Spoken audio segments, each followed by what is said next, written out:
everyone. Good evening. This is Amanda Lansing, the chairperson. The time is 6:02 p.m. on Thursday, November 12th, 2020. I'd like to open this meeting of the Leominster Conservation Commission. Just want to remind everybody that this meeting is still being held remotely.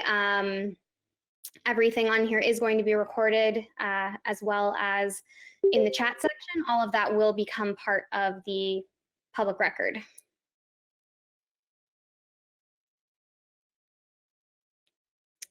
Hi, this is Angela. I will do a roll call of our commissioners to start. Chairwoman Amanda Lansing. Here. Vice Chair Elizabeth Ricci-Blair. Here. Jeffrey Goyne. Here. And Chuck Raymond. Here. So we have a full commission here tonight.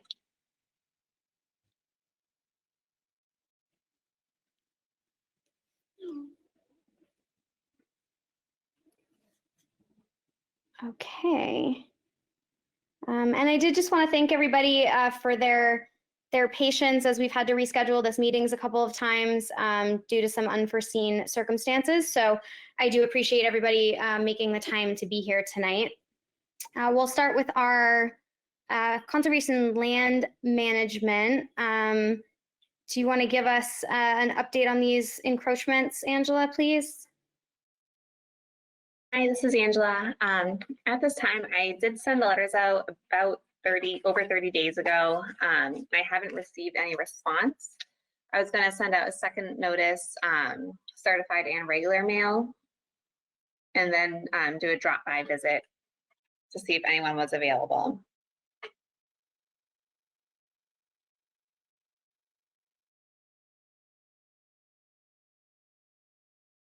Okay, so letters were sent, but we've had no actual contact.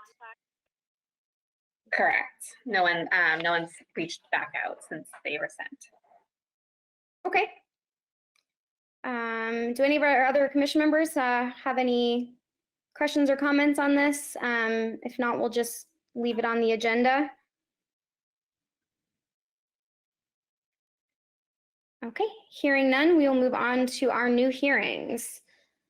First up, pursuant to Mass General Law, Chapter 131, Section 40 as amended, there will be a public hearing to consider a notice of intent for the construction of a single-family home with associated driveway, grading, septic system, and utilities. The address is Wachusett Street, Lot 3A, Map 388, Lot 7A. Do we have someone on the call representing that project tonight? Good evening, Jamie Rowe from Whitman and Bingham Associates. Hi, Jamie, how are you? Fantastic. How are you, Amanda? Great, thank you. If you just want to give the commission an overview of the project, that would be great. I certainly will. Is it possible for you to share the screen with me so I can put up the exhibits and everybody can see them? Hi, Jamie. It's Angela. I'm working on it right now. It's a little bit difficult. I only have one screen tonight, so bear with. Yep, not a problem.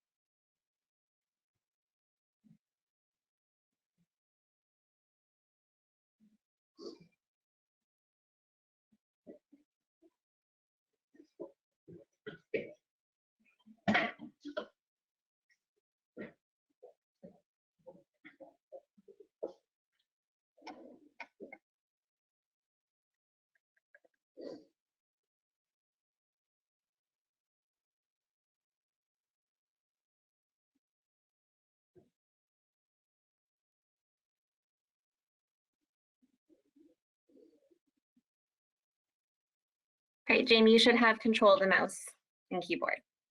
Can everybody see my mouse rolling around? Angela, do you have the presentation drawing that I emailed you as well? Yes, let me get that going. I don't know why I didn't share.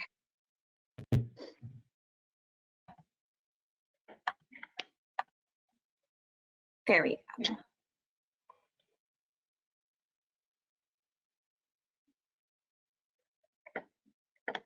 That's the same one. Is it possible, Angela, for myself to put up the exhibits I have on my computer? Let me see. Make presenter. Let me try this. Here we go. All right. Excellent. Can everybody see my screen? This is Amanda. I can see it, Jamie. Fantastic. Okay, let me begin.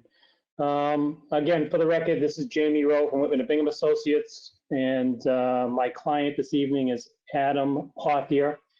Adam and his wife and family currently live on Brown Avenue in Leominster, and they are looking for a more rural piece of property to build their house on. And they have under agreement a 2.29 acre piece of property on Wachusett Street. Let me see here. So this is a locus plan. To let everybody know exactly where the property is located, if you start over here at the intersection of Pleasant Street, Union Street, and Wachusett Street, travel up Wachusett past Fall Brook, you come to the Audubon Center, the Bird Sanctuary, and Grandview Golf Course. Just past the golf course on the right-hand side, you'll come to this lot right here. You'll come to an existing house currently owned by William and Joanne Cawley. And then the next on the right-hand side is this 2.29 acre piece of property, currently under agreement with Adam and his wife, Adam Pothier, currently owned by the Vachon family. And let me just start with a little housekeeping. I did email Angela the abutter notification cards. We have the receipt and the green cards for all the abutters, so you do have those. And this is the presentation drawing. So this is the 2.29 acre lot, and we've applied for a note. We filed a notice of intent for the construction of a single-family home with associated driveway grading, septic system, and utilities. The first thing we did is identify and delineate the edge of bordering vegetated wetland highlighted in blue. This wetland was delineated by Mr. Matt Morrow, and I did submit a wetland report to Angela as part of the notice of intent. We offset that 100 feet, and we have the 100-foot buffer zone here, again highlighted in blue. After we delineated the wetlands, we went out and did septic system testing, deep holes and perks. All testing was performed by Whitman & Bingham and witnessed by the Board of Health, Chris Canute, the health director. And here are the test pits with a perk test right in the middle. Therefore, we designed a septic system outside the 100-foot buffer zone. The primary trenches are highlighted in red right here. The reserve trenches are interfingered between the primary trenches. The reserve systems are in place just in case 15, 20, 30 years down the road, after the system has been used that long and the system does fail, there is a reserve system ready to be installed for another 25 to 30 years to service a single family home. We have a pump chamber and we have a septic tank, red as well. And we have a distribution box. All components are greater than 100 feet away and outside the buffer zone. We have a proposed well right here, again highlighted in red. It's important to note that the well has to be 100 feet away from the septic system, so we show a 100-foot radius right around the well, and the system is located greater than 100 feet away from the well and 100 feet away from the septic system itself. Highlighted in brown, we have the proposed 4-bedroom house, and on the right side of that, we have a proposed driveway. Let's see if I can zoom in a little bit, show you a little bit more detail. So this driveway comes in, and this is the garage right here. It's an end load, so you'll come in, pull into the garage, back out, and drive out. The driveway is pitched so that everything is cross-sloped and is going to drain away from the house and away from the wetland. So it's going to drain in this direction right here, and it's going to be cross-sloped, so it's going to drain this direction over here. The pitch from the garage to the end of the driveway is approximately 2.5%. So it's going, when it rains, it's going to drain very well. We're also installing a silt fence and wattle barrier that's going to envelop all the work. And all the work is going to be located on this side of the hay bales and wattle, the silt fence and wattles. The wetland is located on the other side. We're doing some grading in here and grading over here as well. All disturbed soil surfaces will be loomed and seeded and permanently stabilized. And the other plan that you had up first, we did submit a revision to this site plan today. I noticed that we did not show a foundation drain on the plan. So the second plan we submitted today is the same plan with one revision, and we show a foundation drain coming right off this corner of the garage or house, and it's going to discharge on this side of elevation or contour 874, right about in this area right here. Knowing that the driveway right here is the closest structure that we're building on this lot, closest to the wetland, I am proposing a couple of things. Again, I didn't show it on the plan because I wanted to run it by the commission. And if you agree, we're happy to have it as a permanent condition on the order of conditions if you do vote to approve this evening. We are going to dig up a lot of stones when we excavate for this foundation. We'd like to stockpile them and build a New England stone, field stone wall in between the yellow, the erosion control, and the edge of wetland, about 5 feet off the edge of wetland, opposite the garage and the driveway. So there's a physical barrier between the structures we're building and the edge of wetland. As a reminder to the homeowners that on the other side of the wall, there is a wetland there. And also, if it's customary, it used to be customary, we would receive environmental signage from the commission. And we'd be happy to post environmental signage on the trees at the edge of wetland along the entire delineation as you see on the plan. And then you can specify the distance between the signs right in your order of conditions. And again, we're happy to do that as well. That said, if you have any questions regarding the plan, I am happy to answer them for you.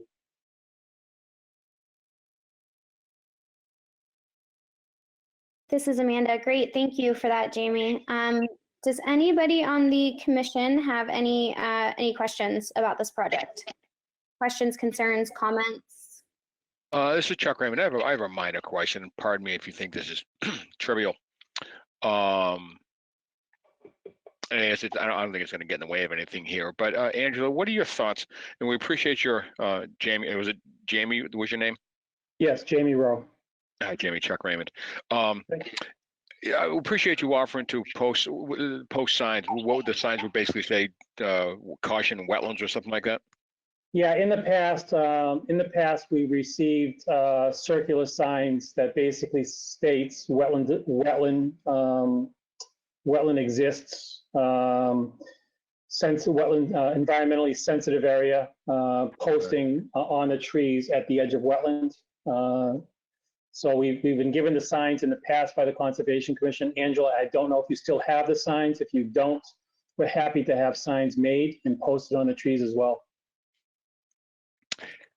This is Angela. Yes, we still do have the signs in the office that say, Leominster Conservation Commission wetlands available. And Angela, how typically are those signs attached to the trees? Are they just nailed to the trees? Yes, usually they're nailed to the trees, or if there's a fence, the commission will usually have them nailed to the fence. It is also part of our boilerplate for our order of conditions, for the special conditions as well, that those are put every 20 feet, I believe.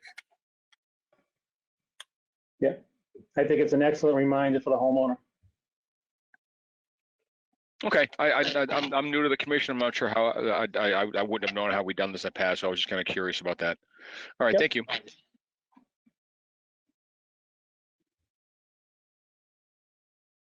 Great, thanks, Chuck. Does anybody else on the commission have any questions, comments, concerns about this project?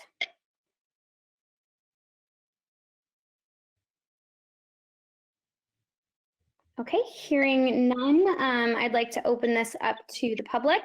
So if there's anybody on the phone that would like to speak on this project, please just state your name and address before speaking.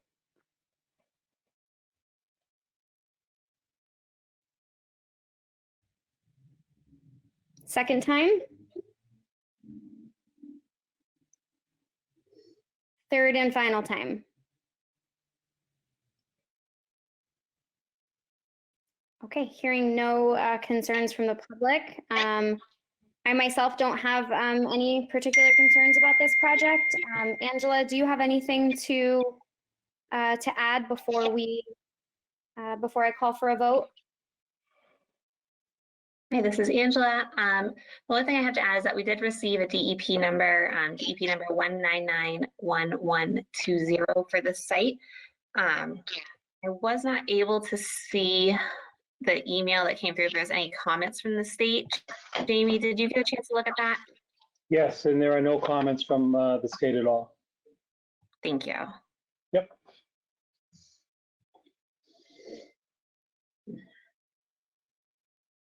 So with that being said, my only suggestion or comments would be to use our typical boilerplate and reiterate our for the special conditions, the 24-hour notice for erosion control and 48-hour notice for erosion control inspection and pre-construction meeting, and then to reiterate the signage condition.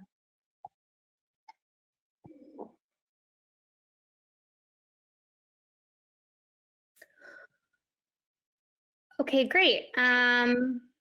Hearing that, do I have a motion to issue an order of conditions for, what was the DEP file number again, Angela?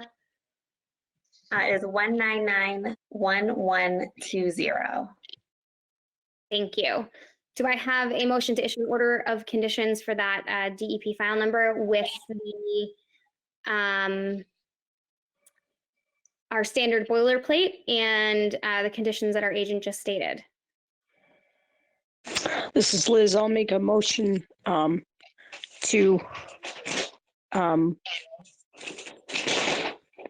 an order of conditions that the agent, with the comments that the agent stated. Great, thanks, Liz. Do I have a second? This is Jeffrey Goyen, and I'll second. Great, thanks, Jeffrey. The rest of the vote will be done by roll call. Chairwoman Amanda Lansing, how do you vote? Vote aye. And Chuck Raymond, how do you vote? I vote aye. All right, so the motion carries to issue a permit to DEP file number 1991120 with the special conditions that were stated before. Excellent. Thank you so much, everybody. And everybody have a great night. Stay safe and stay safe and healthy. Great, Thank you, thanks, Jamie. Take care.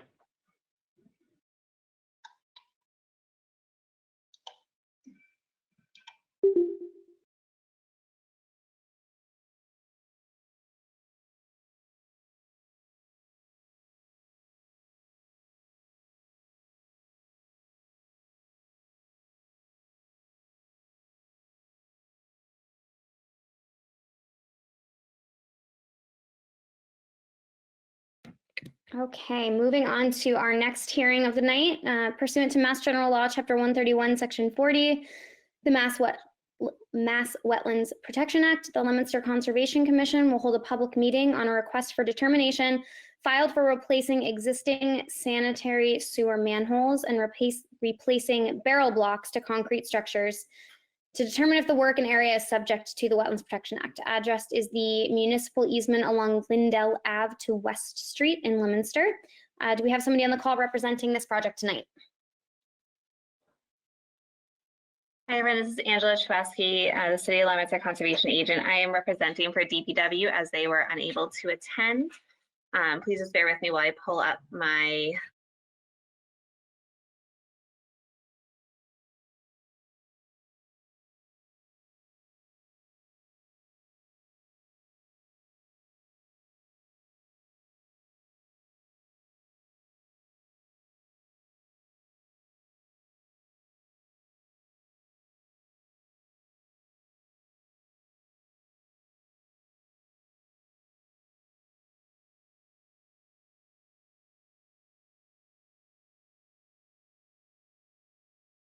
All right, so I did pull it up here on the Google Doc Drive. Basically what DPW will be doing, they're gonna be replacing sewer manholes and the barrel blocks for several different spots along this easement along Wendell Ave. This work is pretty simple. It actually, per the regulations, section 10.02A2, this work is exempt as is regular maintenance for a sewer line. So does the commission have any questions or comments?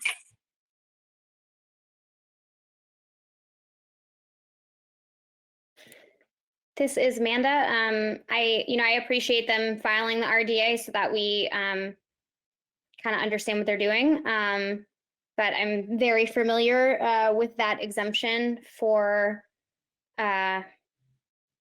utilities and such. So I'm fine with it, just as long as they're, being careful in the areas where they're working and putting up erosion controls if it's necessary.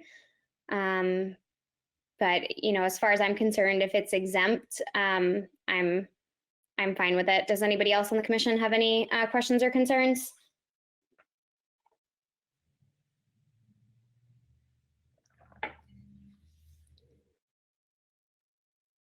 Okay, hearing none. I would ask if we have a motion to issue a, Angela, I know you're representing, so you can't provide a recommendation, but could you please remind me, I always forget the difference if it's a -1 or a -3, considering this is under an exemption. Hi, this is Angela. So for exemptions, it would actually be a -5. And there's a long wordy statement afterwards that states that per this section of regulations, this work is exempt. And then you have to state what part of the regulations it is, which would be section 10.02, section A2. 10.02A2. Okay. So thank you for that. Do I have a motion to issue a -5 determination, which is stating that according to 10.02 A2 of the Wetlands Protection Act, this project would be considered exempt? This is Liz. I will make a motion to issue a -5 determination. Great, thanks, Liz. Do I have a second? This is Chuck Raymond. I'll make that motion. I'm sorry, I'll second that motion. I apologize. No worries, Chuck. This is Angela again. The rest of the vote will be done by roll call. Chairwoman Amanda Lansing, how do you vote? I vote aye. And Jeffrey Goyne, how do you vote? I vote aye. Okay, so the motion carries to issue a negative determination number 5 that this work is considered exempt. Thank you, everyone.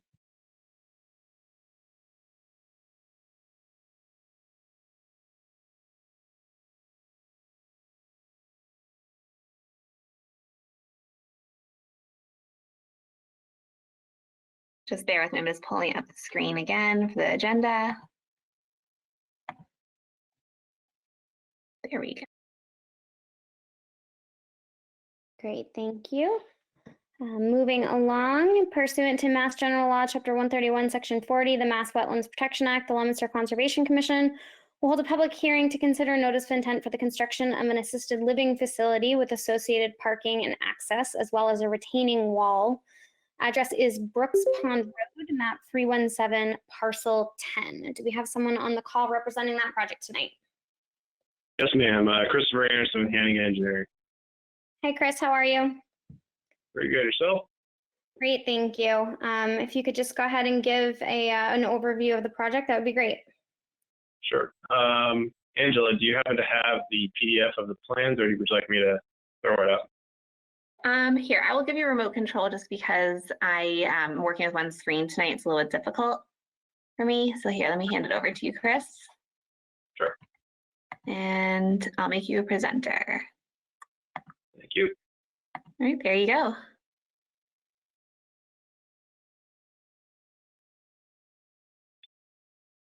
I apologize while I get this up.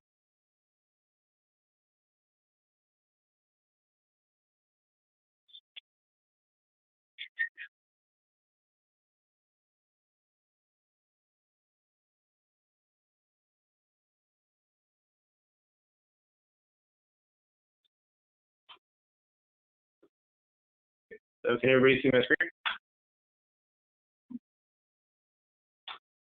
Yep, I can see it. Yep, this is Amanda. I can see it. You should be good. All right, for the record, Chris Anderson with Hannigan Engineering here on behalf of Liberty Rental Corp for the construction of an assisted living facility off of Brooks Pond Road. Just to orientate ourselves here, we have Central Street / Route 12 that runs along the bottom of the page. You have Brooks Pond Road that extends off of the Central Street. Currently, there's an O'Reilly's in this area, and this site is a vacant lot, essentially. Brooks Pond Road extends into the property and further west or east, if you will, and extends to the Brooks Pond residential development in the back portion of the property. The wetlands associated with this project are primarily associated with Brooks Pond, which is located right through here on the eastern side of the development. There is an bordering vegetated land subject to, bordering vegetated wetland along with the bordering or floodplain, if you will. Currently, the property is a woodland area with a steep slope that goes in an easterly direction towards the pond. It is the intent to construct a new building designated as building number 14 along this sloped area. Access to the site will be off of Brooks Pond Road, and the major construction components of this will be the building itself, parking areas with associated utility connection, and a series of retaining walls and stabilized slope structures. The intent to utilize a placed stone slope along the backside of the parking lot. Currently, this form of slope stabilization is utilized along the side of the roadway itself. If you were to go down the site currently, you would walk along the sidewalk and there would be a drastic drop off. This slope is stabilized using placed stones rather than drop stone that you would see in like a riprap slope. So it's a much more stabilized feature. And over time, it just vegetates itself and becomes a woodland area, very similar to what it will be, what it currently is over on the side of the road. There'll be a series of retaining walls to help maintain an existing footpath that's been constructed by several of the tenants of the Brooks Pond facility. This walkway footpath goes along the entire perimeter of the pond. It's the intent to try to maintain that as much as possible. So that's where the proposed retaining walls come into play. There are going to be a few locations where the footpath would have to be quote unquote relocated. This would require very little to no earth movement and minor trimming of the trees. It's going to be something that will be determined during construction, as it's the intent of the applicant to maintain as much of the woodland down in this part of the site as possible. Upon completion of the grading activities, the entire site will be loamed and seeded for stabilization. Drainage and the utilities are actually accounted for during the initial design phase of the project for the whole Brooks Pond development. So it's the intent that this area will essentially tap into those existing utility lines and connect to the existing infrastructure within Brooks Pond further north into the property. Analysis for stormwater management has been made and is reviewed by the DPW, and there's a few comments they had, but easily addressable, primarily concerned with operation maintenance and such. That's the general gist of the project. If there's any questions, I'll be more than happy to answer them.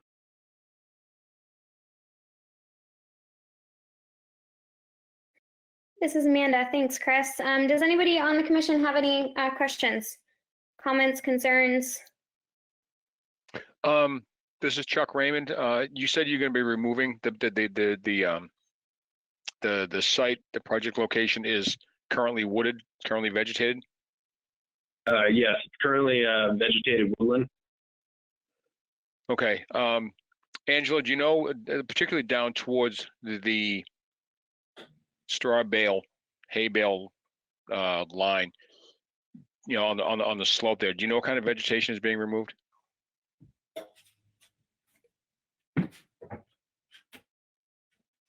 I'm trying to get at what are they wetland species that are being removed? No, all trees that will be potentially removed are all outside the wetland. If I remember correctly, most of these are small, deciduous trees, maybe 1 or 2 inches in diameter for the most part. As I said before, it's the intent to try to maintain any of the larger trees. This is a footpath, so it's essentially just a winding path that will follow the existing grade as much as possible. And that's our intent behind it. So it's very difficult to pick and choose which trees are going to go, but we can walk the site when that part of the project starts getting going with the conservation agent or any of the commission members, just to review what the intent is and how we're going to get that existing footpath, redirect that footpath as where we need to. Okay, thank you.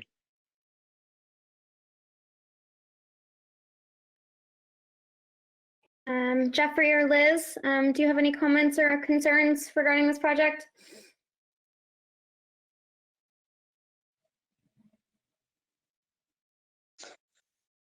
Well, has anybody done a site walk yet? And this is I mean, Angela. I don't- Sorry, go ahead, Angela. I was just going to ask you if you've been out there. It's okay. I've actually been to the site quite frequently just because Brooks Pond does have a number of order of conditions, but I did walk the site on Tuesday with Mr. Bavenzi and some members of the planning board, as well as the city's assessing department.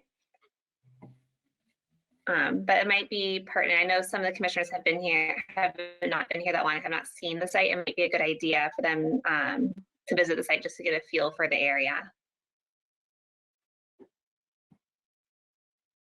Yeah, because it's a large site, so I mean, if possible, I would like to walk it, or at least, you know, so partially walk it.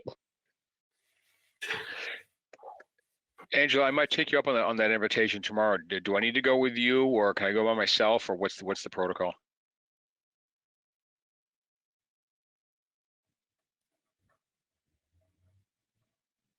Hi, this is Angela. Chris, how do you feel, or Mr. Bavenzi, I see you're on the meeting as well. Do you have any preference if I take the commission out or if they go by themselves, or would you like them to schedule a meeting with you? I think it would be best if one of us, either myself or Mr. Bavenzi or somebody from our office would be there just to walk the site with them to help point out some of the major key site features. I believe Peter is on the call. Peter, do you have any input on that? Yeah, whatever the board would like to go, I'd be happy to meet with you and take you for a tour. It's accessible because of the path. So it's a nice walk. Yeah, this is Chuck Raymond again. My only concern is that's I think you referenced a very steep slope. That's my only concern. Where I wouldn't mind walking that. I'm available tomorrow afternoon if that would work. Yeah, that's fine. If we can get everybody together, that'd be great. And this is Angela. I'm available after 3 p.m. I do have another meeting from 1 o'clock until 3. How about 3:30? 3:30 is good for me. Works for me as well. Wonderful. Thank you.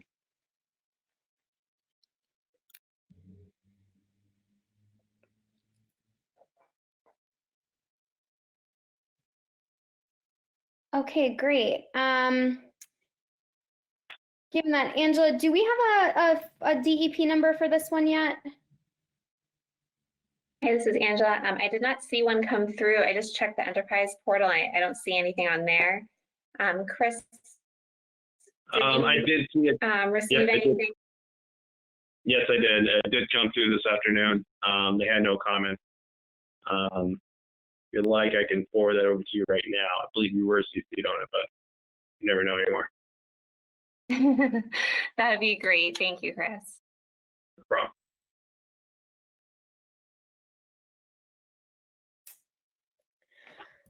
Okay, so I guess given though that the commission would like to have a site walk, I would prefer to not vote on this tonight, Chris, if that's okay with you, until our commission can walk the site. if we could continue it to the next meeting, just to make sure there's no major concerns from anybody. I believe that would be acceptable. That way we can just, and you know, hopefully next meeting, it's just that we're gonna vote on it. Angela, I apologize. If you could please remind me, do I open this up to the public now or at the next meeting, since we're going to continue this? Hi, this is Angela. Yes, you can open it to the public now, and then just don't close the public hearing, and we'll continue it to the next meeting. Okay, thank you. Those little minor procedural things, I slip my mind sometimes. Okay, so given that, if there is anybody on the call tonight who would like to speak about this project, or if you have any questions or concerns, please just state your name and address before speaking.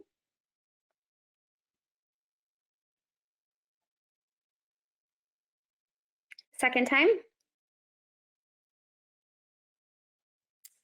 Third and final time.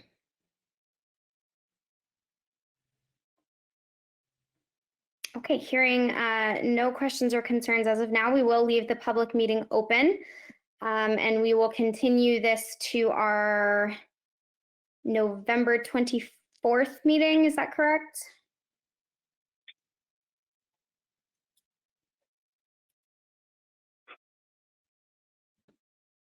Angela? I'm sorry, my computer speaker cackled there. What was that? Oh, sorry. Our next meeting is November 24th, correct? Correct. Our next meeting is on November 24th. Okay, so we will continue this meeting to November 24th so that our commission has a chance to walk the site.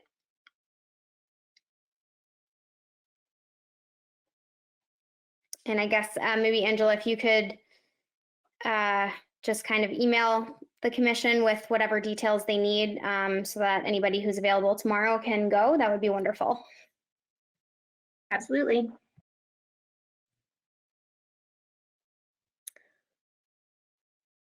Okay, great. Thank you, Chris, for your time tonight and for being amenable to the commission taking a walk tomorrow. I'm also part of the RDA that's next on the hit list, so I'll just hang on. I won't say goodbye yet. Hey, Chris, do you mind handing me back control so I can share the agenda, or do you mind putting the agenda up so the chairwoman can read in the next hearing? I'll just give it back to you.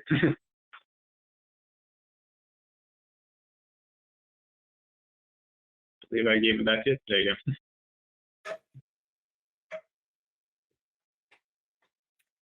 Okay. Pursuant to Mass General Law, Chapter 131, Section 40, the Mass Wetlands Protection Act, the Leominster Conservation Commission will hold a public meeting on a request for determination filed for the installation of a sewer line to determine if the work is subject to the Wetlands Protection Act. Address is Central Street, map 317, parcel 17A. And Chris, you said that's the one that you are here for as well. Yes, ma'am. Okay, great. If you could just give us an overview of the project, please. Angela, can you give me back control, please? I already did.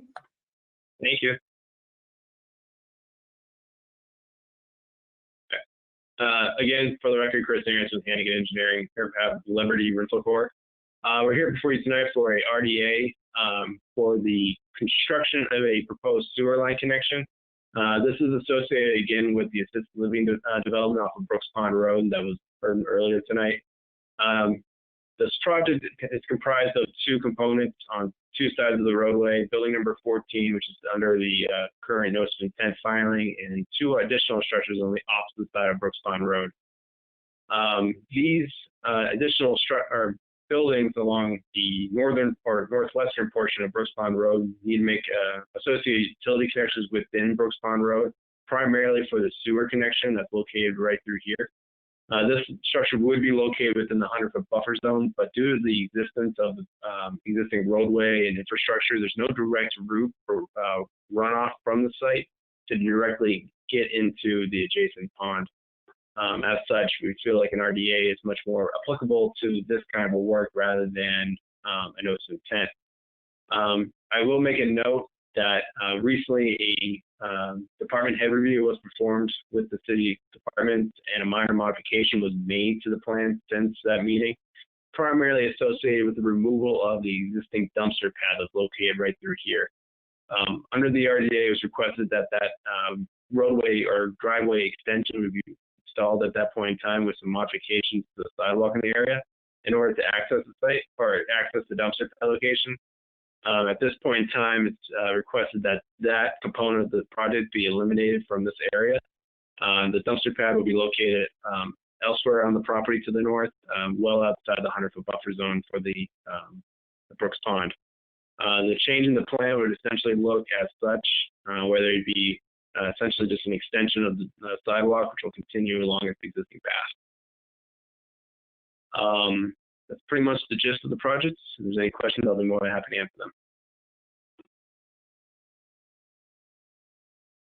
Hey, Chris, this is Angela. I don't have the plan in front of me right now. I can't really see on yours, but about how far is this from the wetland? It's probably around 50 feet out away from it. Thank you. It would just be for essentially that connection or that installation of that manhole structure and the sewer pipe going to the grease trap that's for the building, number 15.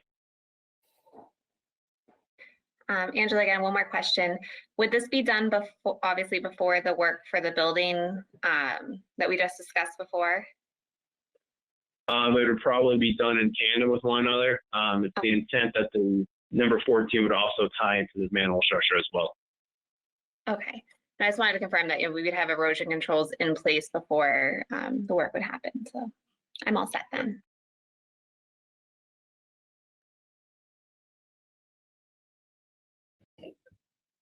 Okay, this is Amanda. Does anybody else on the commission have any questions or concerns related to this project? Yes, this is Chuck Raymond yet again. Sorry about this. So I'm just curious. So the buildings on the north side of Brooks Pond Road, those are new buildings? Those will also be new buildings as well. Yeah. Okay. Well, obviously they're outside the buffer. So that I was just curious. So you've got to put the new sewer manhole and everything else in for those buildings, but the buildings are new as well, or proposed. Correct. Okay. I was just curious. Good. Thank you.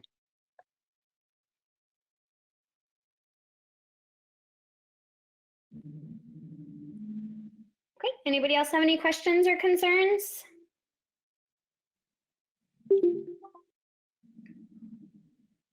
Okay, I myself don't have any issues with this project. So given that, Angela, do you have anything to add or a recommendation?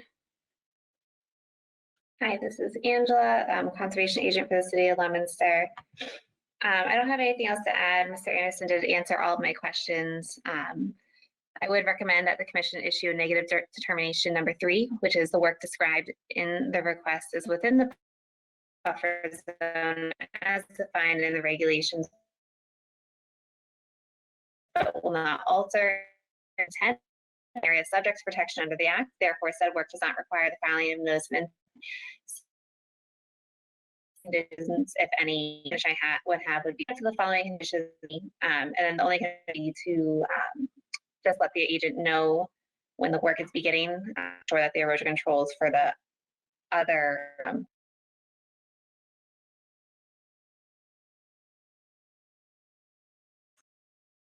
This is Amanda. Sorry, Angela, you're cutting a little bit in and out there. let me try it again. I was just saying that I would recommend that the commission issue a negative determination number 3, which states that the work is within the buffer zone of an area subject to the regulations and subject to the following conditions, which would be that the agent would be notified before work started to ensure that erosion controls were in place. Okay, great, thank you. That came through a lot more clearly. Okay, do I have a motion to issue a -3 determination with the special conditions that our agent has stated? This is Liz. I will make a motion for a -3 determination with the added conditions. Great, thank you, Liz. Do I have a second? This is Jeffrey Goin, and I'll second. Thanks, Jeffrey.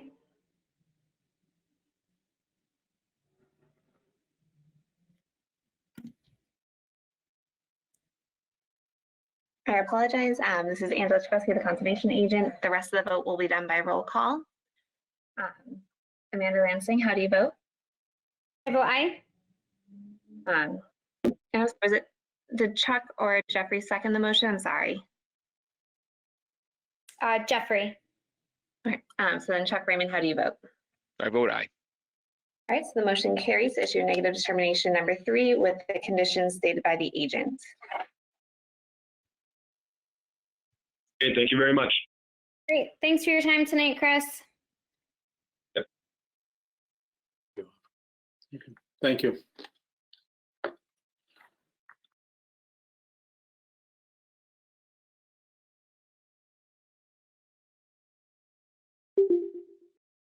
Okay, moving on to continued hearings. Pursuant to Mass General Law, Chapter 131, Section 40, the Mass Wetlands Protection Act, the Leominster Conservation Commission will hold a public hearing on a notice of intent for the construction of a residential duplex and associated site work within the 200-foot riparian area. Address is 6 Kittredge Street, Assessors Map 338, Parcel 35, DEP file number 1991118. Do we have a representative on the call for this project? Yes, good evening, Matt Morrow. Hey, Matt, how are you? I'm doing well. How are you? Great, thank you. If you could just kind of give us an update and overview, that would be great. Well, essentially, at the last meeting, it was continued. So I could send Angela a copy of the detail for the retaining wall that was to be built and to adjust the plan to show riprap coming out of the drainage outfall. All that has been done. I've been issued a file number from DEP with no comment.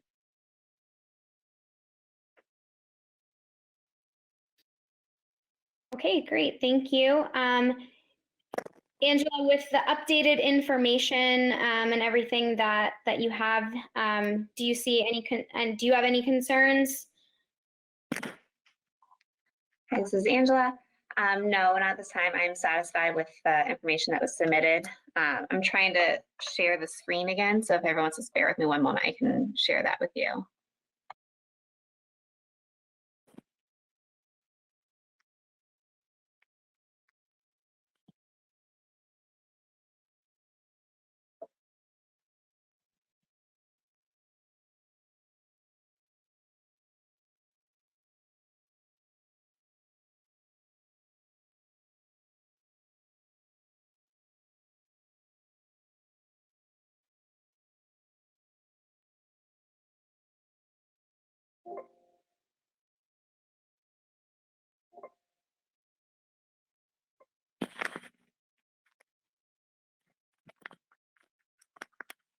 I apologize. I'm having some issues here. My files keep freezing. It's not letting me open it. Matt, would you like me to give you control and you can share it with the commission? Yeah, I'll just have to pop it up on my computer. Sorry. Thank you for being No, that's so okay. accommodating.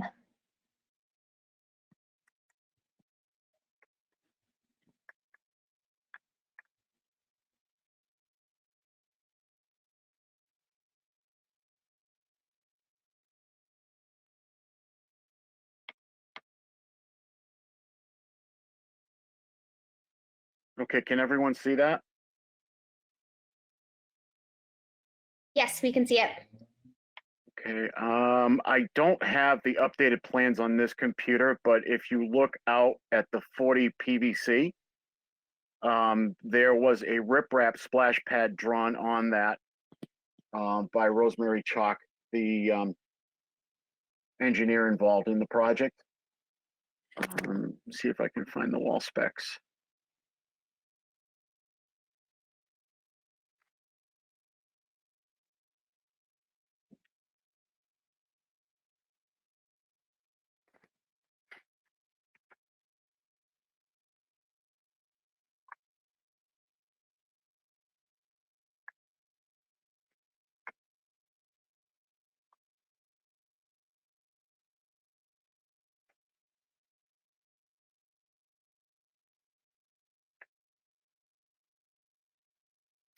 Yeah, I don't have the wall specs on this computer. I apologize. Angela, I don't know if you have them or you're able to get at them. Let me try again. It's the VPN connection I have. It keeps freezing the files when I try and share them. So let me try again.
Hi, this is Angela. I do apologize.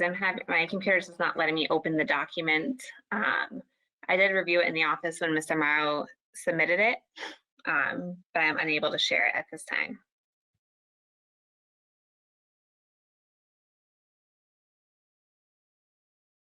Hi, this is Amanda. I mean, I personally am okay if our agent is happy with what was submitted. But do any of our commissioners have any concerns? Want to view the plans at all before feeling comfortable with a vote?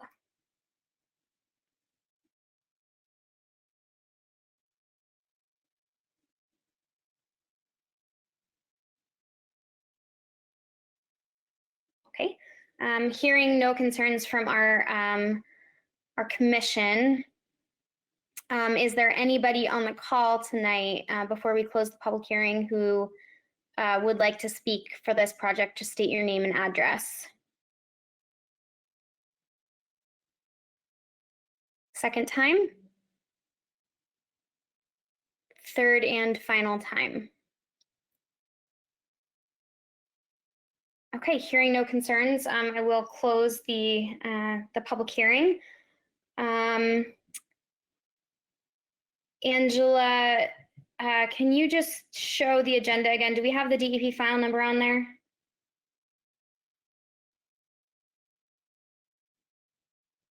Yep, sorry, there is. It is DEP file number 1991118. Okay, perfect.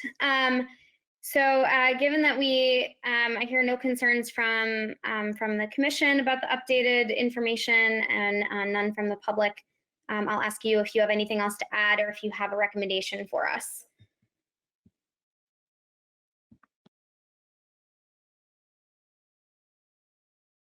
Hi, this is Angela. At this time, my recommendation would be for the commission to issue an order of conditions for 16 Kitteridge Street, DEP file number 1991118, with our typical boilerplate, as well as the reiterated conditions of a 48-hour notice for erosion control inspection and pre-construction meeting with the contractor, as well as the COC process.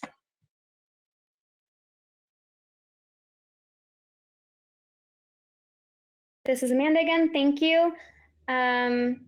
do I have a motion then to issue an order of condition for DEP file number 1991118 with our standard boilerplate as well as the special conditions just stated by the agent? This is Elizabeth. I will make a motion for an order of conditions on that DEP number with the special conditions that the agent stated. Great, thank you, Liz. Do I have a second? This is Chuck Raymond. I'll second that. Great, thanks, Chuck. Okay, this is Angela. The rest of the vote will be done by roll call. Chairwoman Amanda Lansing, how do you vote? I will vote aye. And Jeffrey Goyne, how do you vote? I vote aye. Okay, so the motion carries to issue an order of conditions to DEP file number 1991118.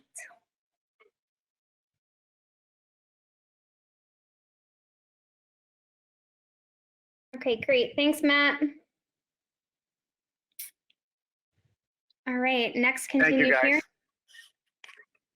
here. Pursuant to Mass General Law, Section 40, Mass Wetlands Protection Act, the Leominster Conservation Commission will hold a public hearing on a notice of intent for the construction of a building addition to connect two existing structures, along with site parking and modifications. Address is 40 and 42 Francis Street, Assessors Map 318, parcels 17A and 17B. Do we have somebody on the call representing that project tonight? Yes, ma'am. Chris Aronson with Hanning Engineering. Hi again, Chris. Yeah, I guess if you just want to go ahead and give the commission an update from last we spoke about this project, that would be great. Sure. I apologize. It's fighting with computers. I apologize. All right. Again, for the record, Chris Anderson with Hanning Engineering here from DTS Realty Trust for a proposed building addition between two existing structures at 42 and Francis Street and 40 Francis Street. Just to familiarize the project with the commission again, currently the property is occupied with two isolated buildings that are utilized by the Leaktide Corporation. The area is primarily developed with large expanses of paved access and parking along the northern property line, with additional loading areas throughout the building area. It's the intent of the applicant to construct a new 37,000 square foot building addition, which will span between the two structures. Some of the modifications in addition to this will be stormwater features, specifically the construction of an infiltration basin along the southern property line and additional miscellaneous work throughout the site. When we left this a couple of months ago with the commission, there was concern raised regarding the status of a old order condition from 1999. We did get a certified copy of the plan, which is currently being recorded with the Registry of Deeds. Once that goes through, we will request a certificate of compliance in order to close out that order of conditions, so that this new one could be issued and made, official by the commission itself. A few other comments that were raised were specifically regarding that old condition order and the proposed drainage structures within this area. Currently, there is a small detention basin that's located along the backside of number 42 Francis Street. This basin is currently heavily overgrown and has a lot of vegetation in it, which kind of inhibits its ability to operate appropriately. As such, in conversations with DPW and Angela, we're proposing to essentially revamp this existing basin to be more in line of what it should be as a functional infiltration basin. Currently, this basin is heavily sloped along the basin bottom, which isn't great for infiltration basins. Typically, you like to have that flat as possible to allow water to seep through. As such, we're going to remove all the existing vegetation and then flatten out the bottom of the basin in order to create additional volumetric capacity within that structure.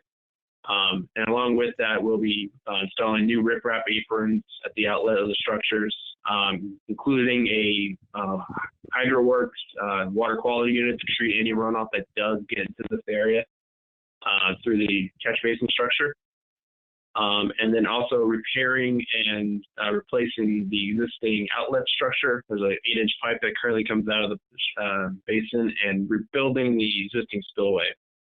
When all is said and done, it would provide additional capacity within the basin and further enhances the stormwater management in the area. Under this design, according to the drainage analysis, you wouldn't see a outflow from over the spillway as it does now during the 100-year storm event. So we are considering this a substantial improvement over the existing condition and brings the site into more compliance with stormwater management. In addition to that, in conversations with DEP, they had just requested that we relocate the outlet pipe for the infiltration basin on the backside of the site to be outside the 50, which we have done so, as shown here. Won't require that much more construction work. It would just be a simple 8-inch outlet with some crushed stone at the outlet in order to facilitate velocity dissipation. That's pretty much the changes that were made and reviewed. So if there's any questions by the commission, I'll be more than happy to answer them.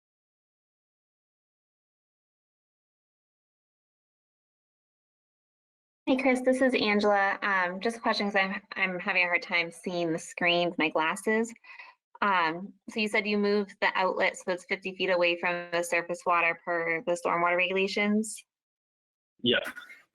Okay, I just wanted to make sure I heard correctly. Yeah, so the 50-foot buffer would be right here, if you can see it, and the outlet structure is now beyond that. Thank you.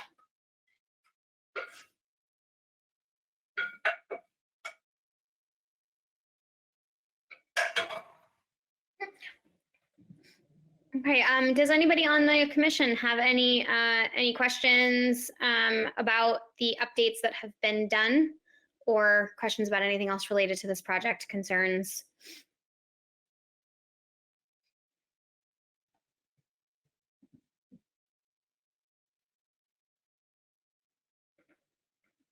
Okay, hearing none. I don't have any particular concerns. I do really appreciate you, Chris, working with Angela and other parties to address our concerns. And I'm glad that we were able to find a way for you guys to be able to move forward with this project while addressing those concerns. So thank you for that. Before I call for a vote, I would like to just see if there is anybody on the call tonight who would like to speak about this project. Please just state your name and address for the record if you wish to speak.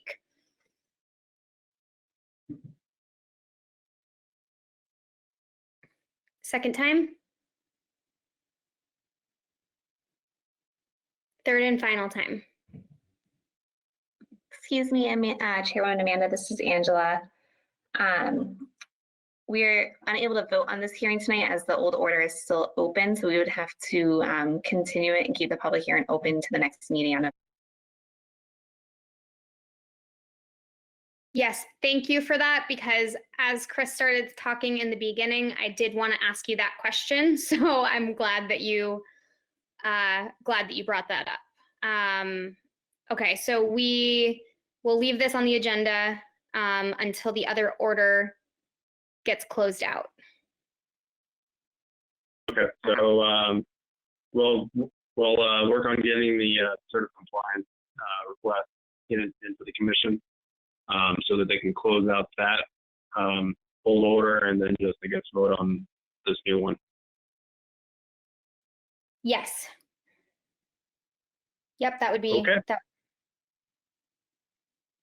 So we will we'll continue this to our November 24th meeting, and hopefully you'll be able to have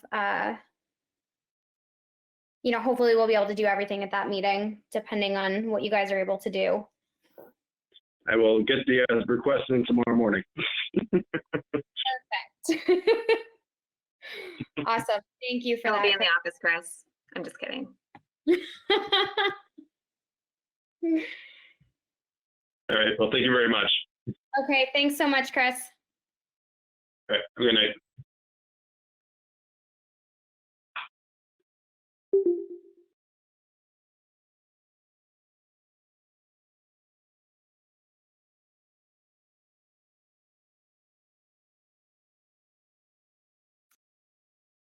Okay, our next continued hearing, let's see, I am going to open both of these together. Pursuant to Mass General Law, Chapter 131, Section 40 as amended, there will be a public hearing to consider a notice of intent for James Xeras for the development of a single-family residential house lot within the 100-foot wetland buffer zone. That address is Lot 3, Mary Ave Extension, map 419, Lot 213, DEP file number 199-1085. And pursuant to Mass General Law, Chapter 131, Section 40 as amended, there will be a public hearing to consider a notice of intent for James Xeras for the construction of a 3-lot residential subdivision with associated roadway utilities. Eastern portion of the project is within the 100-foot wetland buffer.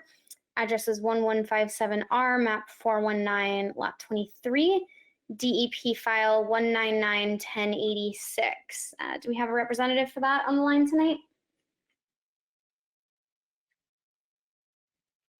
Yeah, hi, Matt again. Hey, Matt, if you could just kind of give us any updates that you might have, I would appreciate that. Okay, so Angela, I don't know if you have the plans. Hey, Matt, as I stated before, I'm having issues with. All right, I my actually computer, have. but I You have the- them? Yes. Let me give you presentation abilities. Hold on. There you go. Sorry about that, Matt. That's quite all right. So since the last meeting, I've authored a wetland replication plan that encompasses the replication for Mr. Andonian's lot as well as the Mary Ave extension. The total wetland filling proposed would be 7,065 square feet between the lots with a 9,330 square feet replication. There is a pallet that was put on the plans, which is right here. You can see the replication area with the spacing of shrubs, which is spaced in a square pattern. In my replication plan, I enclosed a table. The table has a ground cover, which was based on New England wetland plant mix, which is something is very commonly used in the industry, and I use it quite commonly. It should take in that area quite a bit. So, I mean, that's the long and the short of it. That was the last that was left. There will be a separate notice of intent filed for Mr. Andonian's lot. Mr. Andonian has put in his input and added a couple of other areas on his lot where he wanted some trees addressed and so forth, which will be done. I've conferred with Mr. Coivue on that, and he's all set. So that notice of intent should be completed this coming week, with a copy forward to both Mr. Andonian and Mr. Coivue for both their approvals and their signatures and submittal, so that the commission can consider it at an upcoming meeting.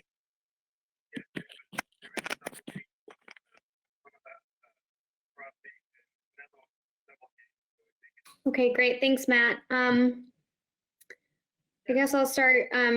Angela, do you have anything additional to add about this, or kind of any comments that you have? I know we've been talking about this for a while. Hi, this is Angela, the conservation agent for the city of Leominster. Nope, I did review the wetland replication plan, and it seems substantially like it will work. I just want to note that there will be no heavy equipment entering the resource area. But I was just curious, will there be any tree removal, or will they just be using the existing cart path to get anything out there to remove and change the grades? Angela, the cart path is of sufficient width where the equipment should be able to get in there with no problem. There may be some saplings that might be removed, but the overstory will be pretty much maintained, which is kind of the point of putting the replication in that area. Being able to maintain the overstory will help not only the replication area take fast, but it will keep it protected, especially the ground cover. Thank you. That was my only concern in regards to the wetland replication plan. And then just kind of for a process of these two different, or technically 3 different permits. Basically, you will be submitting this wetland replication plan again with, in conjunction at the 9 Penny Lane project. Correct. It's associated. Okay. I just want to make sure.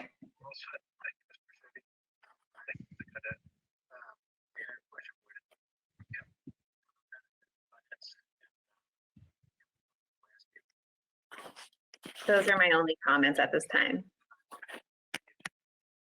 Okay, great, thank you. Does anybody on the commission have any question or concerns regarding this project or the wetlands replication area? I guess technically this is I guess the question I have, just for more of procedural, these are filed as 2 separate permits. So is the wetland replication area attached to the permit that includes the houses, or the permit that includes the roadway, or both? Hi, this is Angela. It would be associated with the Lot 3 permit. Okay, thank you. If I can interrupt, Ty, this is Anthony Cleves, Whitman and Bingham. The isolated wetland that's proposed to be filled also falls within a portion of the cul-de-sac. So the filling and therefore replication is going to be done as part of the subdivision as well, the roadway as well. So I think it may be best to tie it to the subdivision, the roadway subdivision, because that's going to be done first. And so, let's say Lot 3 doesn't get built on, for some time. Tying it to the subdivision now gives you the ability to enforce replication area as part of the earliest work, as opposed to construction of Lot 3. If that makes sense. This is Amanda. Yeah, no, thank you for that, Anthony. The one thing I just, we have to bear in mind though, was this submitted to the DEP with the Lot 3 permit? Because that's what we would be voting on. If it was not already included on the one for the roadway, correct me if I'm wrong, Angela, we would need, right, if it's not included, we can't just add it to it. It would need to be filed. Hi, this is Angela. So the way that I would see this working best would be that within the wetland replication area, Mr. Morrow can submit to me the amount of wetland that will be altered for the subdivision cul-de-sac, as well as the amount of wetland altered for the Lot 3 house, and the amount of wetland altered for 9 Penny Lane. And then we could just make copies of the wetland replication plan and attach it to all 3 permits, just kind of simplify everything. And then when we do the order of conditions, the special conditions, we can put in the special condition area, additional conditions in regard to the wetland replication area. If I may, that actually is broken down in my wetland replication plan, but I'll submit a tabular chart to go along with the order. Thank you, Matt. Okay, that makes sense. So thank you for that. So given that, does anybody on the commission have any additional questions or concerns related to this project? This is Chuck Raymond. Can you just pull up the plant list again, quickly?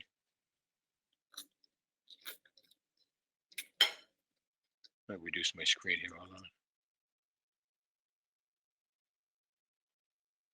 Obligated family, wetland, good. Okay, no, that's fine. Great, wonderful. Thank you.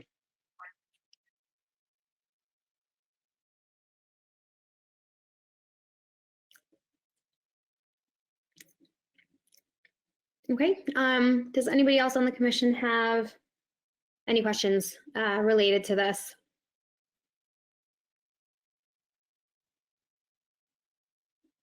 Okay, hearing none, I will open it up to anybody who may be on the call tonight. If you have any questions or concerns regarding this project, please just state your name and address before speaking for either of these projects.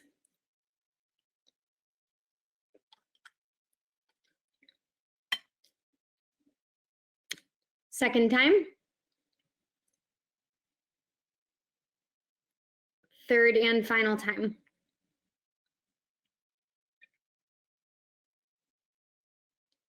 Okay, hearing no questions or concerns from the public on either of these DEP file numbers.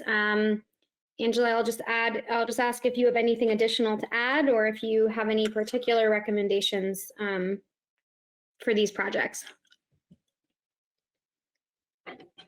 Hi, this is Angela, the conservation agent for the city of Leominster. So I'll make my recommendations by the DEP number. For the first filing, DEP number 1991085, which is Lot 3, Mary Ave Extension. I would recommend that the commission issue an order of conditions with our typical boilerplate.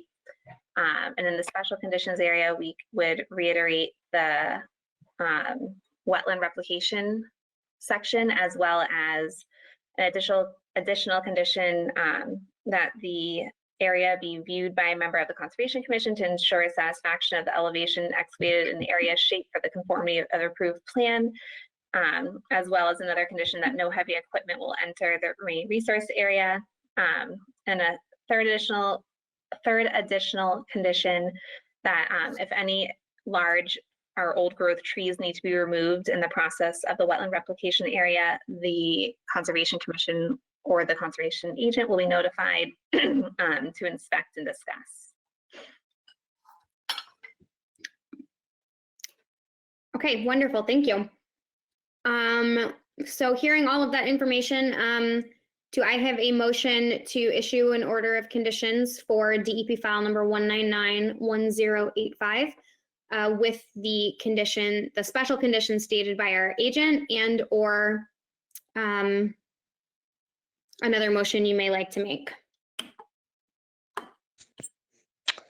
This is Liz. I will make a motion for the order of conditions and with the added conditions that the agent stated. Thank you, Liz. Do I have a second? I'll second that motion. This is Chuck Raymond. Thank you, Chuck. Okay, this is Angela. The rest of the vote will be done by roll call. Jeffrey Goyne, how do you vote? I vote aye. Perfect. And Amanda Lansing, how do you vote? I vote aye. All right, so the motion carries to issue an order of conditions for DEP file number 1991085 with the typical boilerplate and the added conditions as stated by the agent. Wonderful. And then, Angela, when you are ready, if you could make any additional comments or recommendations you have for DEP file number 1086, that would be great. Perfect. Okay, this is Angela again. So for the address is 1157 rear. And the DEP file number is 1991086, and this is for the roadway and amenities for the 3-lot subdivision. I would recommend that the commission issue an order of conditions with our typical boilerplate for the special conditions, as well as in the special conditions section, we would reiterate the wetland replication conditions. And then with 3 additional conditions, let me restate them again. The first one would be that the area suggested will be viewed by a member of the Conservation Commission or the agent to ensure satisfaction with the elevation and excavated and area shape for the conformity with the approved plan. A second condition, there will be no heavy equipment to enter the wetland resource area. And a third condition that if there are any old growth trees that need to be removed in the process, that the commission and or the agent will be notified to discuss beforehand. This is Amanda Lansing. Great, thank you, Angela. In that case, do I have a motion to issue a order of conditions for DEP file number 1991086 with our standard boilerplate of conditions as well as the special conditions stated by the agent.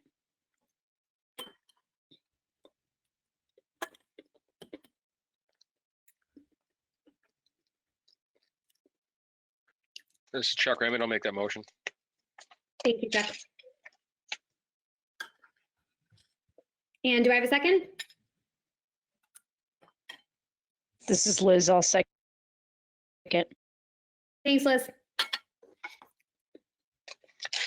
This is Angela Chevesky, the conservation agent. The rest of the vote will be done by roll call. Jeffrey Goyne, how do you vote? I vote aye. And Chairwoman Amanda Lansing, how do you vote? I will vote aye. All right, so the motion carries to issue an order of conditions for DEP file number 1991086 with the typical boilerplate as well as the added conditions stated by the agent.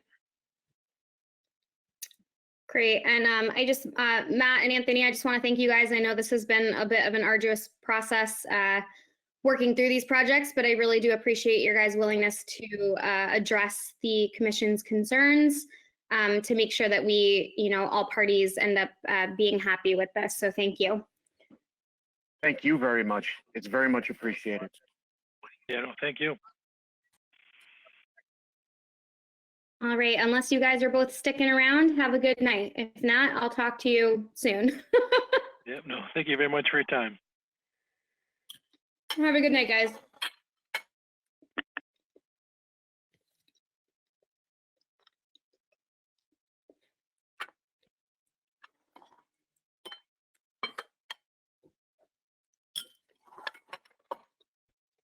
Okay, so that concludes our hearings for the evening. We'll now move on to some regular business. On the agenda, the trail stewards updating a map at Prospect Park. Hi, this is Angela Chevesky, conservation agent for the city of Leominster. I was contacted by Mr. Dick O'Brien from the Trail Stewards. They are working on updating the trail maps for the entire city. They're starting with Prospect Park. They just wanted to update the commission, as well as I wanted to just reach out in case anyone in the public or the commission is interested in assisting with the Trail Stewards. They are always looking for more volunteers, and they're a huge asset to our community. They take care of all of our trails really well. Whenever there's any tree damage from storms, they're out there, or any damage from vandalism, they're out there taking care of it. And they're constantly, there's constantly work that needs to be done on the trails, all over the city.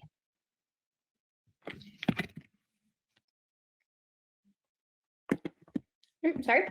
Okay, wonderful. Thank you. So if anybody from the commission or on the call tonight is interested in helping out, you can maybe contact Angela and she can put you in touch with who you need to speak to.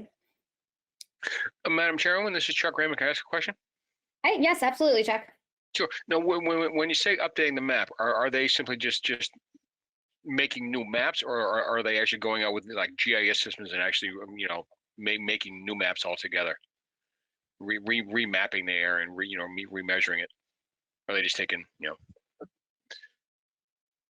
or are they simply making new maps? Hi, this is Angela. So they're actually working with Ty and Bond. We do have a contract with them, and they are going to be doing some more GIS maps, and they want to update our trail maps so that we have, the ideal plan is to have the little scanner codes at some point so that you can scan it on your phone. You can see the trail map and see where you are on the trail. That's kind of the long-term plan. Obviously, that's a large undertaking for them to do. So the first step is just mapping all the trails that we have in the city and putting that into a database and then going from there. Okay, thank you.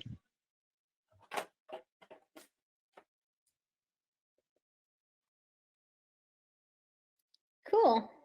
Any other discussion on that?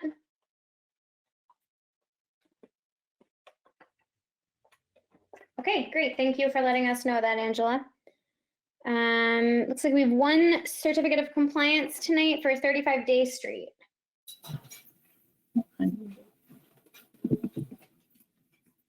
Yeah. Hi. Hi, guys. It's me again. Hi. Okay, so I submitted a wetland replication report, Angela. If you want to give me, okay, you did give it to me. Thank you. Let me just share this.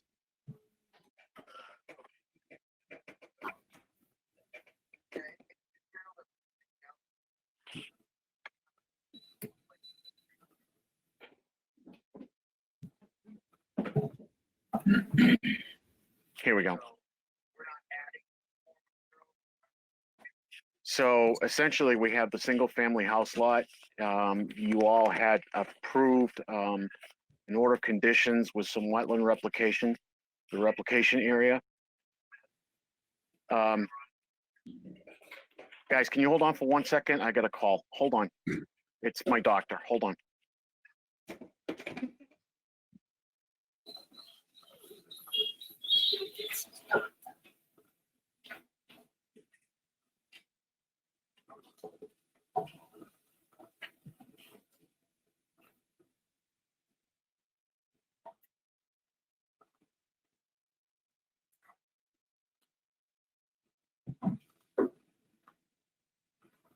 Yeah, okay, I'm sorry, guys.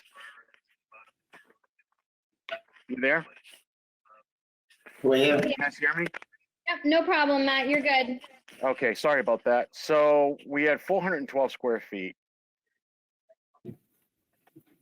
Here are pictures of it in June.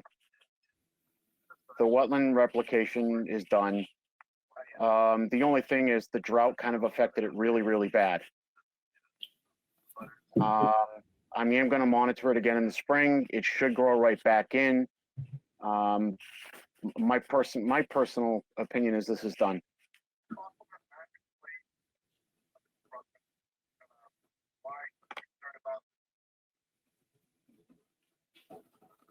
Oh, excuse me. This is Amanda Lansing.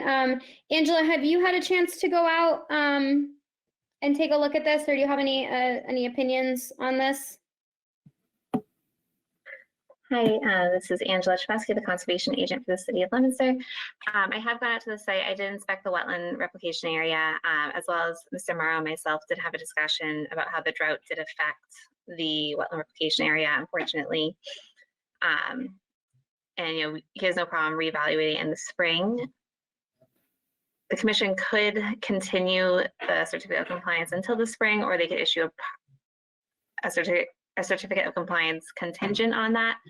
I would lean more to the effect of holding off on issuing the certificate of compliance until the spring, just to ensure that the wetland replication area does take. Once we do issue the COC, the commission does not have any ability to enforce the wetland replication.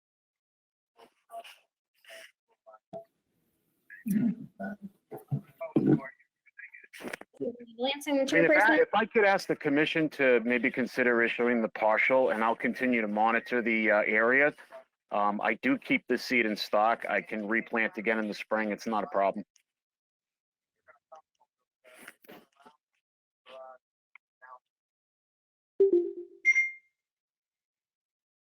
Okay, this is Amanda Lansing. Let me first, before we go there, let me just ask, does anybody on the commission have anything to say about this? Questions, concerns, comments, opinions?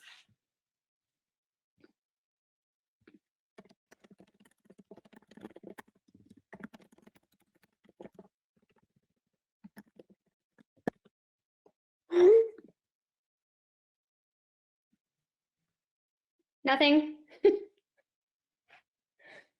Does anybody have a particular opinion about, since the drought did affect this, about wanting to wait until the spring just to make sure that it retakes, or is that not a concern? Well, this is Chuck. I mean, what would be a partial certificate of compliance? I'm confused with that term. Hi, this is Angela Chbosky. So basically, a partial certificate of compliance is saying that partially the work is done, and that would get recorded on the deed. Typically, in the past, the commission does not issue that unless it was a large lot subdivision where they had to issue separate COCs for each home. I was just thinking of another idea that might make it a little bit easier for Mr. and Mrs. Marabello, so they're able to get their COC quicker. Maybe we could do the certificate of compliance with a perpetual condition that the wetland will be maintained for the entirety of the property's life.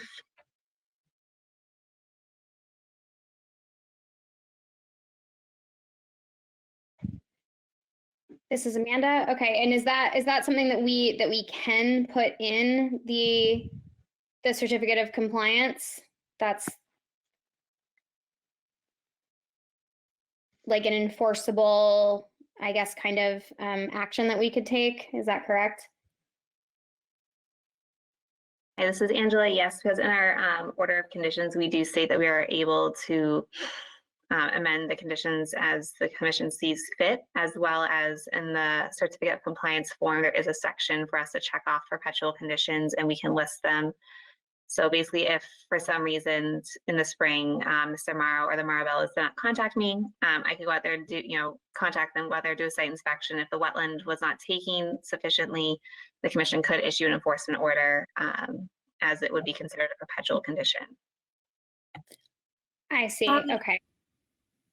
This is Julie Marabello of 35 Day Street.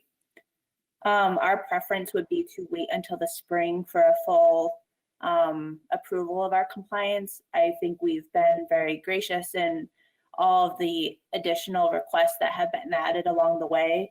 So we would prefer not to add any additional needs to our order of conditions and just wait until spring, assuming that everything will be approved then with good wetlands.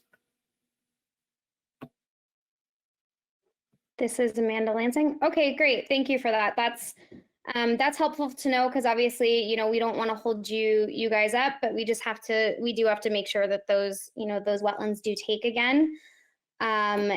So I would say if the homeowner's preference is that we hold off on issuing the certificate of compliance until the spring, so we can make sure that the wetland has taken. I think that I would want to go with what the homeowner is more comfortable with. Thank you very much. Yep, absolutely. So we will, Matt, thank you for documenting all of this, and it's really unfortunate that we had such a bad drought this year because this happened everywhere. But we'll just wait until the spring, and with luck, this will take back just as nicely as it did before, and we'll be able to issue the COC then. Yes, thank you. It's unfortunate, but there were a few projects that I was watching replication areas that started going backwards because of the drought. It had nothing to do with any of the work that my clients did. They actually did a wonderful job. And I'm sure it'll take again. Like I said, I've got spare seed waiting to go. So perfect.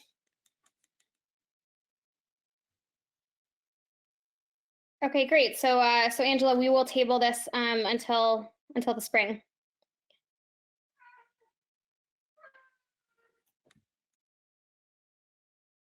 All right.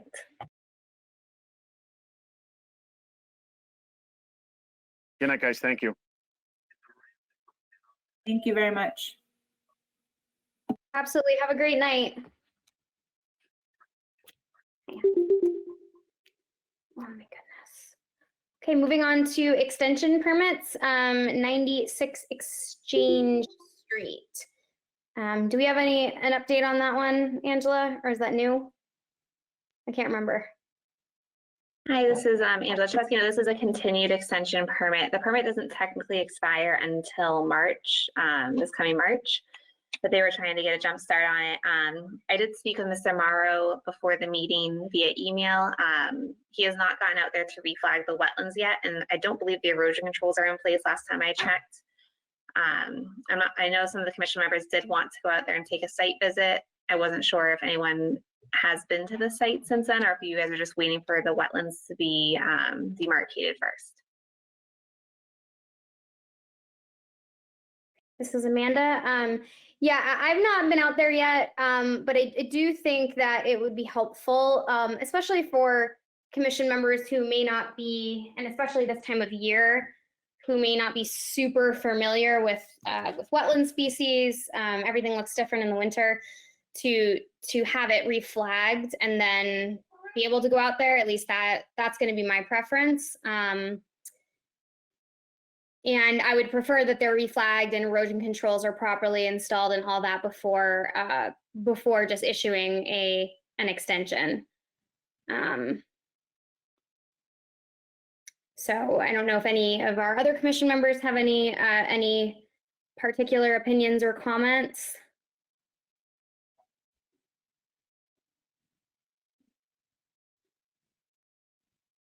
Okay, hearing none, Angela, I would say let's keep this on, and hopefully Mr. Morrow will be able to at least get the wetlands reflagged soon, so that the commission can go out and do a site visit.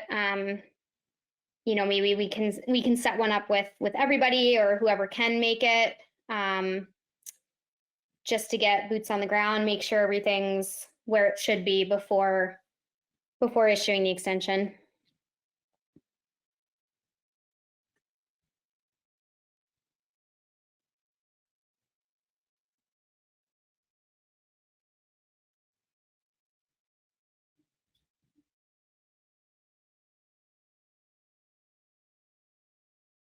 I apologize for everyone. I was just moving back the screens here. No worries. All right, we will, as we have no communications or meeting minutes to talk about tonight, we'll jump on to enforcement, 9 Penny Lane. Doesn't look Hey, like this is we have. Angela. Sorry, go ahead, Angela. Oh, sorry, I was going to say, I believe Mr. Morrow did cover that he would be filing the notice of intent for this project shortly, hopefully. And I believe the deadline for the next meeting was November 6th, so it won't be on the next meeting, but it'll be on the meeting after that, our first meeting in December. Okay, perfect. The Hill Street and Elm Street lots 1 and 2 enforcements. Have we had any contact with the homeowners or anything on those? Hi, this is Angela. Yes, so I did receive an email from Mr. Hannigan on October 23rd. I'll just read it in for the commission. This is from Bill Hannigan from Hannigan Engineering. Angela, just an update on the Hill Street, Elm Street lot. I've been emailing back and forth with Mary Foley this week, and she's going to authorize us to do the work needed to get the permitting squared away on the project. We have not been officially authorized, but I expect it is coming. We will likely not have plans ready for review until the December meeting. I will update you once we are authorized. Thank you, Bill. So that was for the 1 lot. There are actually 2 lots involved with this. And so for the other lots, I haven't received any communication back on. Ms. Foley is not currently the owner of the property. It's in a trust, the Mary Foley Realty Lot 1 Trust, I believe it's called. So my recommendation for the commission would be to vote to allow me to reach out to DEP to have them assist us with this enforcement for that lot. This is Amanda. Okay, yeah, I agree with that. I mean, we've been talking about this since about June, and we're already, 2 months past when we were hoping to have something, and I think we're patient enough with extension of time, given that what's going on. People are really busy, harder to get people out to do the work. So that would be my opinion, but I'll leave it up to the rest of the commission. Do I have a motion to allow our agent to reach out to DEP for them to help us with enforcement on the Hill Street and Elm Street Lot 2?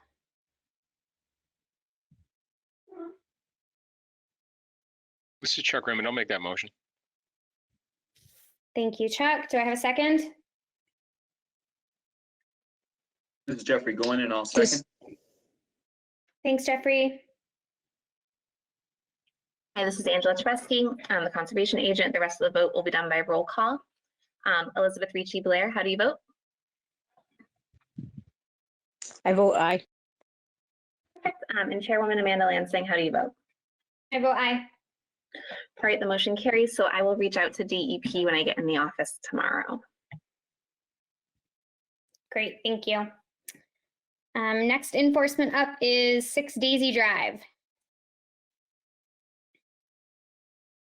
Hi, this is Angela Chbesky once again. I did send out the secondary letters certified as well as sent regular mail. And I have not received any contact from the homeowner. I did stop by the site three more times on 3 different days.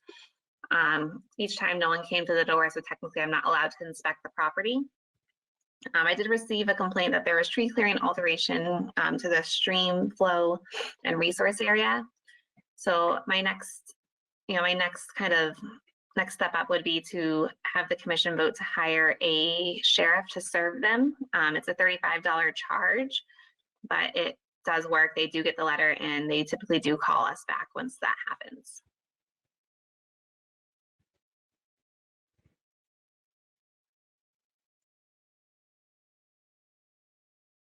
Okay, thank you.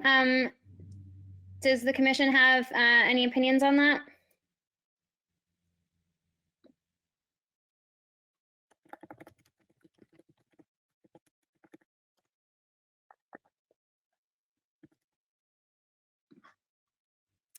Okay, hearing none, I would say that that is a good strategy. If you recommend that, because again, this is one that we have been talking about for quite some time without any reciprocation. So it would be a motion to authorize a sheriff serving them. Is that what you said? Yes, so it'd be a motion, the commission would vote to allow me to contact the sheriff's department to have them served, basically have the letter served to them. Okay. Do I have a motion to allow our agent to contact the sheriff's department to serve the enforcement letter to the homeowners at 6 Daisy Drive? This is Liz. I will make a motion that we hire a sheriff to deliver a letter to 6 Daisy Drive.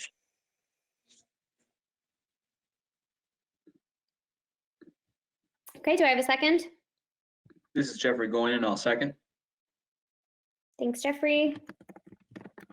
This is Angela again. The rest of the vote will be done by roll call. Chuck Raymond, how do you vote? I vote aye.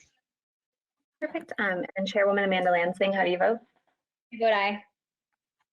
The motion carries, and I will get to work on that tomorrow.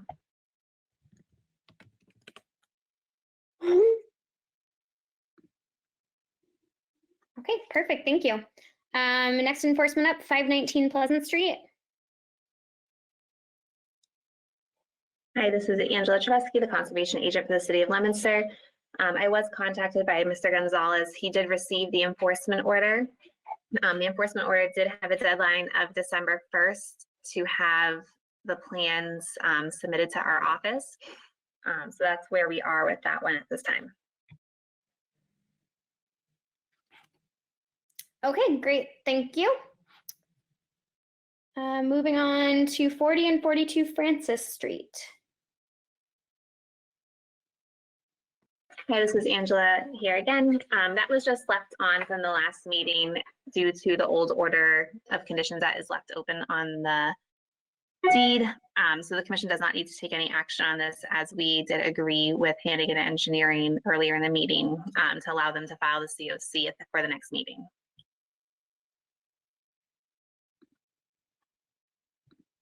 Okay.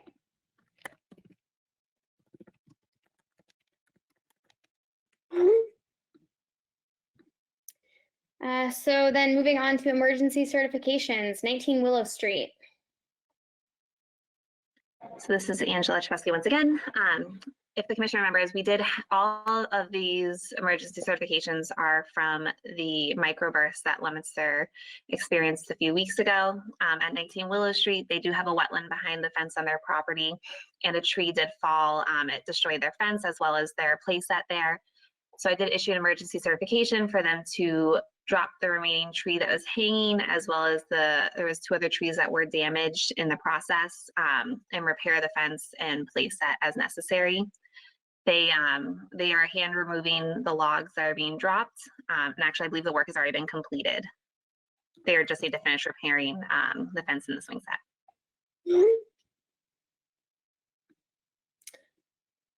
Okay, so do we have to vote on anything?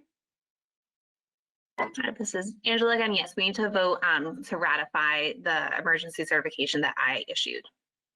Okay, thank you. All right, do I have a motion to ratify the emergency certification issued by the agent to 19 Willow Street?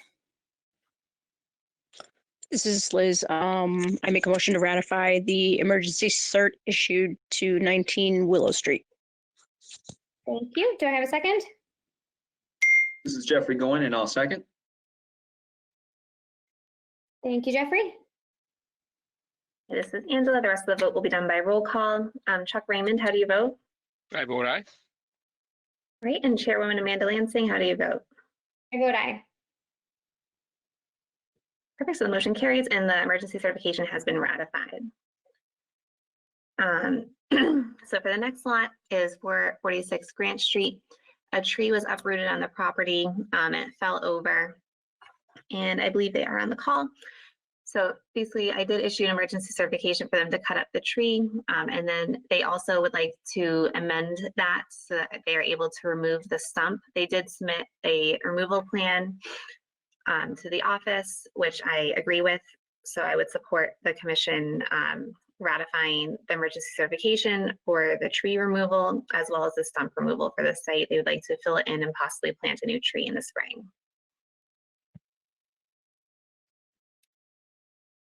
Okay, great, thank you. Any discussion or concerns with that approach?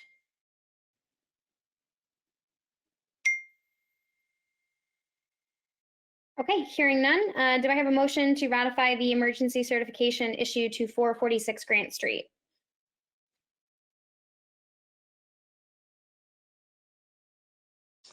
This is Liz. I'll make a motion to ratify the emergency cert for, let me just, 446 Grant Street. Thank you, Liz. Do I have a second?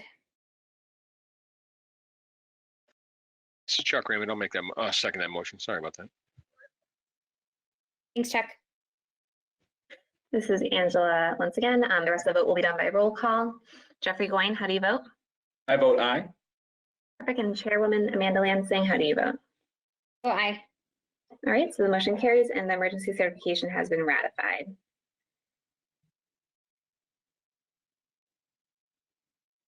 So the next one is 219 Harvard Street. Multiple trees did fall and several trees were damaged within the fall that happened. I did send out some images. I was standing next to one of the large root systems. It was about 15 feet by, I think we measured it, it was 15 feet by like 17 feet wide.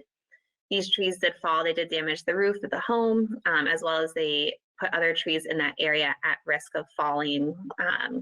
So in total, there's about 10 trees that do need to be taken down still. The homeowner is working with, they would like to work with an arborist to try and save as many trees as possible, but they also would like to make sure that it is safe. A lot of these trees, they are not wetland species. All their roots are buttressing and coming up so that when we get large windstorms or when something hits them, they do uproot really easily. They want to leave the root systems in the wetland. They want to preserve it as best they can. They just want to cut the trees and leave the stumps basically.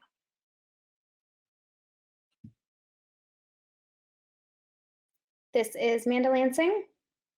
Okay, great. Yeah, I don't see any issues with that. Obviously, we want to make sure that they don't have any, hopefully don't have any further issues. So if there, does anybody else on the commission wish to say anything or have any concerns over that approach?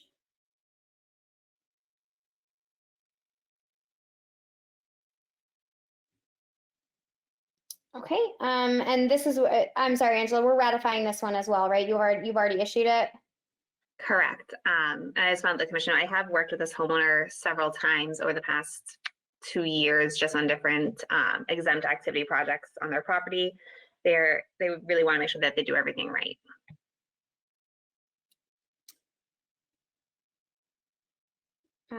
Great, that's wonderful. We appreciate that for sure.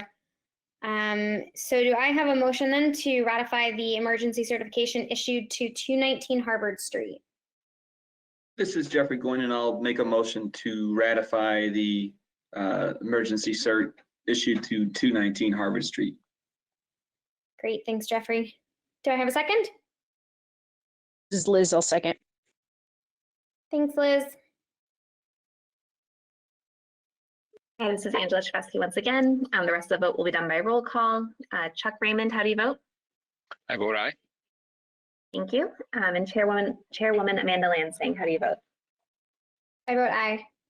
Perfect. So the motion carries and the emergency certification has been ratified. All right. So the next emergency certification was actually for the trail stewards for Prospect Park. So I was contacted via Facebook about several large trees that came down on the trails. They were completely blocking them. They were all within the buffer zone and over the trails. And since trail maintenance is technically exempt from the Wetland Protection Act, as long as it's not including drainage or bridge making, I did issue the emergency certification for the trail stewards to go out there and chop up the trees. They did remove the wood and place on the side so that would allow wildlife habitat to continue.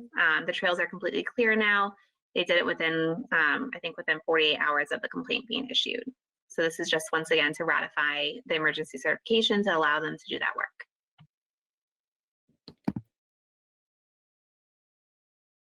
This is Amanda Lansing, the chairperson. Okay, great. Do I have a motion to ratify the emergency certification for work done at Prospect Park? This is Liz. I will make a motion to ratify the emergency cert for Prospect Park. Great, thank you, Liz. Do I have a second? This is Jeffrey Goin, and I'll second. Thank you, Jeffrey. All right, this is Angela Chevesky. Once again, the rest of the vote will be done by roll call. Chuck Raymond, how do you vote? I vote aye. Thank you very much. And Chairwoman Amanda Lansing, how do you vote? I vote aye. Perfect. So the motion carries to ratify the emergency certification for Prospect Park.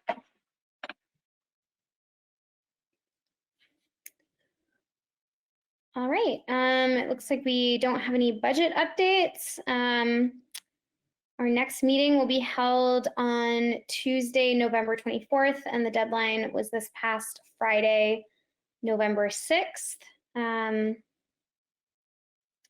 with that, I will call this meeting of the Leominster Conservation Commission closed at 7. Actually, wait, I will make a motion to adjourn tonight's meeting.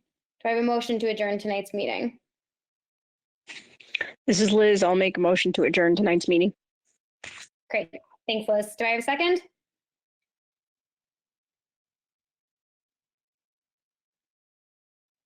This is Jeffrey Goin, and I'll second. Jeff, No, I would have beat you, but I couldn't unmute myself. All right, this is Angela Chevesky once again. So the second was Jeffrey Goin. Thank you, Jeff. Chuck Raymond, how do you vote? I vote aye. Thank you very much. And Chairwoman Amanda Lansing, how do you vote? I vote aye. Wonderful. So I declare this meeting of, the motion carries to declare this meeting of the Leominster Conservation Commission adjourned at 7:57 p.m. Thank you, everyone.